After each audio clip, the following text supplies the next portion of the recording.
আসসালামু আলাইকুম, সবাই কেমন আছেন? আশা করি ভালো আছেন। সবাইকে জানাই ব্রুনাই দেশ থেকে ঈদ মুবারক।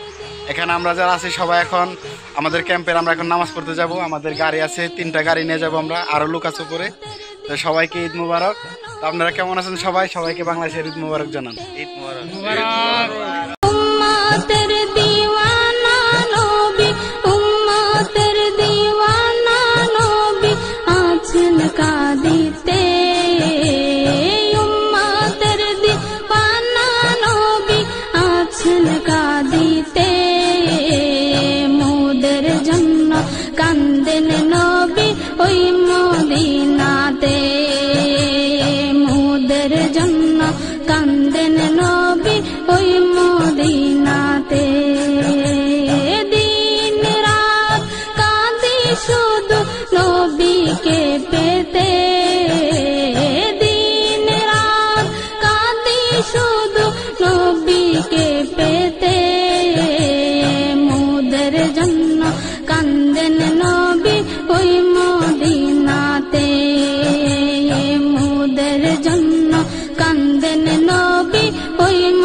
खिदमते